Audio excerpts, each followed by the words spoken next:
Halo sahabat Sport News Indonesia, kembali lagi di channel Sport News Indonesia. Ya, ASEAN Cup 2024 sudah dimulai dan Malaysia berhadapan dengan Kamboja di laga perdana pembukaan ASEAN Cup 2024 ini. Ya, di luar dugaan Kamboja mampu menahan imbang Malaysia ya dengan skor 2-2. Setelah Wilkin membuat Malaysia unggul di menit ke-35, namun Kolibali mampu menyamakan kedudukan di menit 52 buat Kamboja. Bahkan Kamboja unggul 2-1 ya lewat Tesa pada menit ke-60. Namun Malaysia mampu menyamakan kedudukan ya di menit ke-74 lewat Tenri. Nah, hasil ini membuktikan ya kalau misalkan persaingan di AFF ini sudah semakin ketat, terutama di grup A. Kamboja menjadi kuda hitam ya. Mereka mampu membuat kejutan dengan menahan imbang Malaysia 2-2. Nah, sebelumnya Kamboja akan sangat kesulitan ya apabila bertemu dengan Malaysia. Bahkan di 5 pertandingan terakhir Kamboja selalu kalah ya melawan Malaysia. Tapi kali ini dengan 8 pemain naturalisasi Kamboja mampu menahan imbang Malaysia. Tentu ini kemajuan besar buat Kamboja dan ini juga menjadi hasil yang kurang memuaskan, hasil yang buruk ya buat Malaysia karena tidak mampu mengamankan 3 poin di kandang Kamboja. Ya, di samping itu ya, sampai video ini dibuat, Thailand sudah menang 3-0 ya, unggul 3-0 dari Timor Leste. Dan ini membuktikan kalau Thailand menjadi unggulan yang patut diperhitungkan ya, menjadi unggulan dari grup A dan kemungkinan besar Thailand akan lolos ke babak semifinal.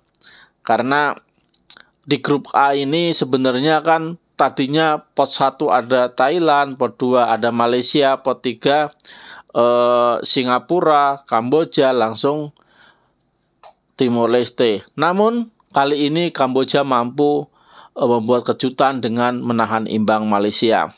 Ya, dan besok timnas Indonesia akan berhadapan dengan Myanmar.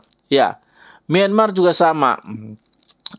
Bisa membuat kejutan ya di grup B karena Myanmar banyak sekali pemain abroad-nya.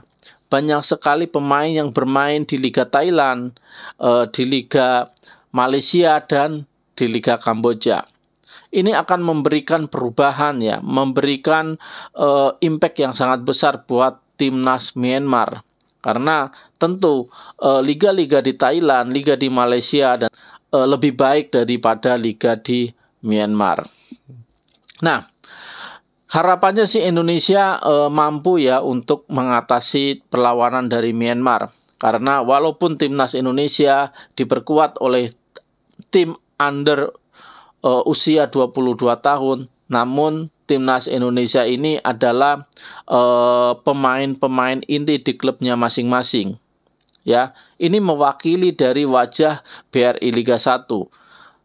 Pemain-pemain timnas Indonesia U22 ini semuanya adalah pemain inti ya yang bermain di Liga 1.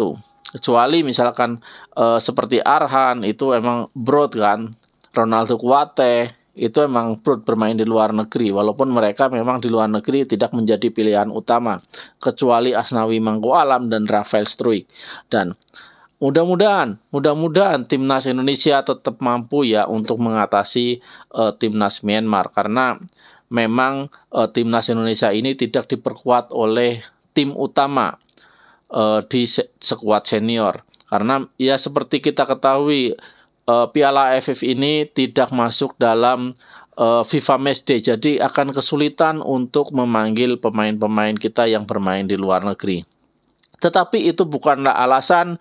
Kita tahu Sintayong mempunyai kualitas dan Sintayong sudah berpengalaman membawa timnas Indonesia masuk ke final Piala AFF sebelumnya ya.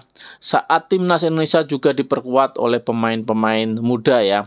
Saat itu ada Pratama Arhan, Asnawi itu masih sangat-sangat muda ya. Marcelino Ferdinand bahkan waktu itu masih 17 tahun. Tetapi timnas Indonesia juga mampu lolos sampai ke final. Dan ini membuktikan walaupun timnas Indonesia nanti diperkuat oleh tim U22, harusnya timnas Indonesia mampu ya untuk memberikan perlawanan. Ya setidaknya loloslah ke babak semifinal atau bahkan final. Kalau enggak ya kita juara ya, itu bonus kalau sampai kita juara karena kita juga mengandalkan pemain-pemain U22. Berbeda halnya dengan Vietnam, dengan Malaysia, dengan Thailand, Singapura ya. Mereka memang menurunkan skuad utamanya, skuad senior, walaupun ada beberapa pemain yang memang tidak diizinkan oleh klubnya. Nah, terkhusus untuk Vietnam, semua pemain dia full team. Mereka karena bermain di kompetisi lokal semua, mereka full team bisa bermain untuk timnas mereka. Jadi di Piala AFF ini tim-tim unggulan yang bermain full team dan tidak terpengaruh oleh pemain yang tidak diizinkan oleh klub adalah Vietnam. Kalau Malaysia ada beberapa yang bermain di JDT nggak bisa bermain juga kan. Nah, Thailand juga sama, ada beberapa yang bermain di Jepang nggak bisa bermain seperti Canatip. Tapi selain itu mereka bisa bermain untuk timnas mereka. Hanya Indonesia dan Laos yang menurunkan skuad U22. Tapi seharusnya Indonesia akan jauh lebih baik dari Laos.